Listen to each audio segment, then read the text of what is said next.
Hi, my name is Theresa Flores. I'm a survivor of human trafficking. I have a kind of a different story than what most people think of human trafficking in the United States. So many people think that if it's a teenager, she was kidnapped into it, taken in a van, and maybe kidnapped at Walmart in the parking lot. But what a lot of people don't realize is it's usually done by somebody that we know, somebody that's close to us or gains our trust, and we get trafficked into that, we get tricked into it. And that's exactly what happened to me. I grew up in a normal family, all American, a mom and a dad, three younger brothers. We were middle class and we lived in the Midwest, all around Ohio, Indiana, Michigan. And I had two loving parents. My dad did not molest me, he did not abuse me. He worked a full-time job as a head of a corporation, and he traveled a lot. My mom was a stay-at-home mom, and she was just normal. We had dinner together every night. She helped us with our homework, and we had weekends together, and we camped, and we did games together. And I will have to say it was a really nice life. And we moved a lot, around a lot. That was the one thing that made me vulnerable to becoming trafficked, and maybe a little different or maybe the same as some of you. But we moved every 2 years because of my dad's job. He would get promoted and transferred. So we moved usually 2 hours away, maybe 6 hours away, and I would have to start all over again. I was always the new kid because of this. So I would have to try and make new friends. I would have to see what their whole lingo was in school, what the kind of clothing that they wore that was typical for them, and try and fit into a group and kind of have to get permission to have people like me. And that was really tough. Not so much when I was little, but the more and more this happened, it got a lot tougher the older that I got. I didn't have any aunts and uncles and grandparents that lived in my town because we moved so much. We were always by ourselves, so my brothers and I pretty much played together and just like I said, tried to fit in, doing Girl Scouts and Boy Scouts and 4-H, things like that. But then we would move again. So I didn't have any strong support system. I didn't have anybody that knew Theresa 2 years ago or 4 years ago. They didn't have anything to compare. Maybe if my behavior changed or my attitudes changed.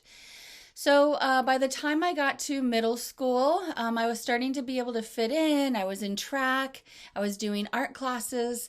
And then the middle of my freshman year of high school, we moved again. Now that was really tough, freshman year, in the middle of the school year, having to move again. And we moved from a real rural part of town, of the state of Michigan, to a big suburb, very rich, right outside of Detroit, Michigan. And it was a lot different than any of the places we had ever lived. It was very fast-paced, ethnically diverse, and for once, I wasn't the richest kid in town. Everybody wore designer jeans, and I was not permitted to wear that. So I felt like I stuck out a lot. And these kids, they had known each other since kindergarten. So here I am trying to fit in, and I felt like a fish out of water. And I went to this new high school and I found some friends that liked me and let me be in their group. But then I saw a boy, a really cute boy, and he was different. He was not the same as any boy I had ever met. He was very rich. He wore designer clothes and had gold jewelry, smelled really good, was very suave. And he started paying a lot of attention to me. And I thought, this is really nice. Like, I will admit, I was really starved for attention by this time. And he would find me and say, hey, can I walk you to class? And I thought that was really sweet. He would carry my books for me and just tell me that I looked pretty. He'd say, your hair looks pretty this way, Theresa, or I like that shirt on you. And I really loved the compliments.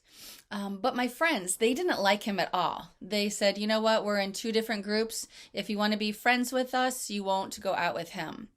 And I really wanted friends more than anything, so I said, okay. I knew that he was off limits. My parents were really strict. I was the only girl, and I had three younger brothers, and we're Irish Catholic. So they were really strict on me. I couldn't date until I was 16 and had a driver's license. I couldn't wear makeup or even shave my legs until I was 16. And I thought that was just really mean and cruel of them. So one day after school, it was February, and I was a sophomore now. And I had stayed after school because I was on the track team, and I remembered that I needed something from my locker to study that night. So I ran to my locker in my gym outfit, and as I turned the corner, guess who was standing there? And my heart just dropped to my stomach, and I thought, oh, there he is. There's that boy. And he said, hey, Theresa, would you like a ride home from school? Now, here I thought, oh my gosh, this is great. Nobody will know. It's not like a stranger, right? I know this guy, and it's not a date, so it should be okay. So I made all these excuses to why I thought that this would be okay, and I said sure. And we went out to his car in the parking lot, and he had this brand new sports car, and I was like, wow, this is great. And I get in, and we pull out of the parking lot of the high school, and he turned right, but I lived left. And I said, wait, I live that way. And he said, oh, I know, but I just have to run home and grab something that I forgot. Now, warning signs went off in my head because my parents had a lot of conversations with their only daughter. And I just excused it all away. I thought this possibly can't be anything bad. I know this person. I go to church with him. I go to school with him. It's fine. So I ignored all those feelings. And we pull up to his house, which was huge. And he said, hey, would you like to come in? I just have to grab something fast. And that day, I said everything that my mom had ever taught me. I said, no, I can't. I need to get home. My mom's waiting for me. But after all these months, after all these compliments, my life changed with 3 words. He said, I like you. That's all it took. I thought, oh, okay, and it'll be okay. And I went in, and he gave me a tour of the house, and he gave me a pop. I thought that was so nice of him. Unfortunately, that pop was laced with drugs. And that afternoon, I got drugged and then raped. Afterwards, he drove me home, and as I went inside to my house, I made another really bad decision. I decided not to tell my mom. And looking back, my whole life would be totally different had I just confided that in her. But I thought in my 15-year-old head, there's no way I can tell her because I disobeyed her. I went with this guy and I know I wasn't allowed to. She'll be angry at me. I'll get grounded. I thought that she would be disappointed in me. Because in my family values, in my religion, we valued virginity until you got married. It was really important in my family that remained, that I would be a virgin. And I had been up until that moment. And all of a sudden, that was taken away from me. And I thought she would be disappointed or see me as dirty. So I decided to keep all of that to myself, and it would be okay. In a couple days, I'll just deal with it, and it'll be okay. It'll go away. But that was very, very far from the truth of what was going to happen. Several days later, I went back to school on Monday, and I saw him again. And he said, I need to speak to you. And it wasn't a request. It was a demand. He showed me an envelope. Then the envelope were full of photos. Today, this would be sexting. He said, my 2 older cousins were there while we were there. And they took these photos, and they have a plan. And the plan is that you're going to earn them back or else. I had no idea what he meant. I thought he meant like wash their car, do their homework, work in their store. I had no idea what they had planned for me. And I couldn't imagine that somebody would threaten me and blackmail me to do anything that was outside of what I thought anybody would ever do. And I was like, you're crazy. I can't do this. No way. And he said, well, you will. because we know where your dad works. This is the name of your dad's company. This is the address. This is the name of his boss. We're going to take these photos and show them all around his office. I was pretty sure if that happened, my dad would be fired. He said, we're going to post these all around school where you're new. You know that what that would have done to my reputation. And then kind of the bottom line for me, the clincher, was he said, we're going to show these to the priest at church. Now, my church was the only support that I had growing up. It never changed no matter where I lived, and I was really involved in my church. I was there every Wednesday for education. I sang in the youth choir, and I loved my church. And I knew there was no way I could let the priest see that, because then he would tell my parents and it would be horrible. So I said, okay, I'll do what you said. But I didn't even know what that was. So around midnight, several nights a week, they would call my house. I had my own private line in my room, and they would demand that I appear immediately for service. We slept with our bedroom doors shut in our house. We had dinner together, we watched TV, and then we all said goodnight, and then I didn't see anybody again until morning. So it was pretty easy in my family to sneak out, and I would go in my pajamas and bare feet, because I kind of think that I must have been thinking, oh, if I get caught, downstairs coming in or going out, I can be just like, oh, I was up for a cookie or something, but I had it all planned out.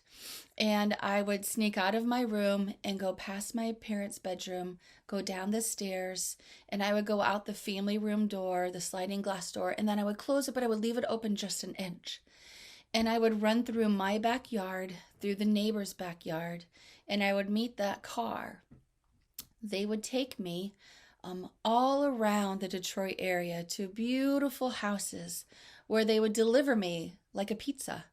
And I would be taken into these homes down to the basement where all of these men waited for me. There would always be a bedroom, and I would be shut in that bedroom. And I would have to await man after man after man to do whatever they wanted until they were finished.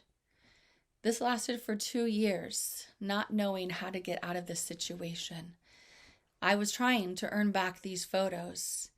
They would take me back home around 3 or 4 in the morning, and I would sneak in, and I would shut that sliding glass door, and I would go upstairs to my room, and I would sleep for about 2 hours and get up for school the next day and do it all over again. Nobody had any idea that I was being trafficked. Nobody had any idea that I was being blackmailed and manipulated at 15 years of age. Nobody knew. But there were signs. There were signs that something was happening to me. Obviously, I could not keep up my grades. I was falling asleep in class from having 2 hours of sleep at night. My grades went from A's and B's to D's and F's. But nobody asked me any question. They just thought, oh, this is a harder school district than the one before. I was withdrawn and jumpy and anxious because they were around me all the time watching. I had stomach aches and headaches, and I didn't want to go to school, but they thought it was just teenage growing pains. And the thing to remember too is I wasn't talking. I didn't tell anybody because they threatened us. My little brothers and I walked home from school every day, and cars would follow us slowly. Sometimes a car would pull over and they'd say, "Get in now, Theresa." And I would tell my little brother, "Run home fast." And they would take me places. I didn't even know where I was. None of the time did I know where I was. Even if I was to escape, where was I going to go? If I was working at my part-time job at Burger King, they would come in and just stand in the door, these traffickers. They didn't order anything. They didn't talk to me, and they didn't have to. Even when I was babysitting for people, they could find out where I was, the phone number to that house, and call me to say, "We know where you are. We're watching." It's like living in a bad horror movie, and it's your life. I do think that sometimes the men that bought me, they might not have known either what was really going on. Not that that's any excuse whatsoever. I remember one time laying in a bedroom in a house somewhere, and my trafficker walked in with an older man. And he looked at me. And he said something nobody had ever said. He said, "What's your name?" Nobody had ever asked me that because they don't care. Hundreds of men. And nobody had ever asked me that. I didn't answer him because we're not permitted to speak. And he turned to the trafficker and said, "What's her name?" And the trafficker looked at him and said, "What does it matter? She has no name." To hear that will break your soul into pieces. I remember trying really hard not to cry. And then he said something else. He said, "I've changed my mind. Never mind." And he left. And that nobody had ever done that before either. And I was in shock. But I was in shock because he could have done something special. He could have said, "Hey, how old are you? Do you want to be here? Can I get you out of here?" But he didn't, because he didn't know that I was being sold by these men and not by choice, that I wasn't there by choice. He thought I was there on my own accord, and anything else but was the truth. There was no way. So for 2 years, this continued on, not knowing how to get out of this, never doing enough, never being good enough to get those pictures back. On my worst night, I went out to meet that car, and something different happened. It was the same car, but it was different men from this organized crime ring. And that night, they kidnapped me, they beat me, and they drugged me and drove me really far away from home. When the car finally stopped, we ended up at this tiny motel in the inner city of Detroit. Nasty, by like some railroad tracks. And I remember there was broken down cars and it smelled, and there was like a 24-hour diner attached to it. I had never been in a place like this in my life. There's no word in the English dictionary that will explain to you that feeling that I had inside. Fearful, afraid, scared, nothing comes close. They pulled me out of the car by my hair and dragged me into this tiny little motel room where there were so many men waiting for me that you couldn't even see the furniture. Over 20 men. I was 16, the only female. And that night they stripped me and put me on top of a table and auctioned me off to the highest bidder over and over again until I literally passed out. The next morning, I woke up and I was all alone. I was naked and I ran to the bathroom to throw up from the drugs. And I remember, just like it was yesterday, laying my head on that cold toilet seat and thinking, what are you gonna do now, Theresa? You know, they always took me home afterwards. I knew deep in my soul that I was never going to go back home again, that they were not going to take me home. You know, my mom and dad were there. The sun was coming up. They would be getting up soon, and I wasn't there. I knew that I would never see my brothers again. And somewhere deep inside of me, I found a little ounce of resilience left, a little ounce of strength. And I decided that my story was not going to end this way. It couldn't. It couldn't. I found my pajamas. They were soaked in the bathtub full of water, and I put them on, and I just walked out the door. I started stumbling around the parking lot of this inner city nasty motel. Here I found myself, a girl from the good side of the tracks, with wet pajamas on, no shoes, no money, not even a penny on me, no identification, and no idea where I was. Talk about total despair. At that moment, it didn't matter that I had 2 loving parents, that we had just gotten back from Disney World, and that we had 5 bathrooms in our house. None of that mattered. But I also, at that moment, got a chance to be saved. I walked into this little diner, and I just stood there. I had nothing. And God brought to me somebody that I would never have met.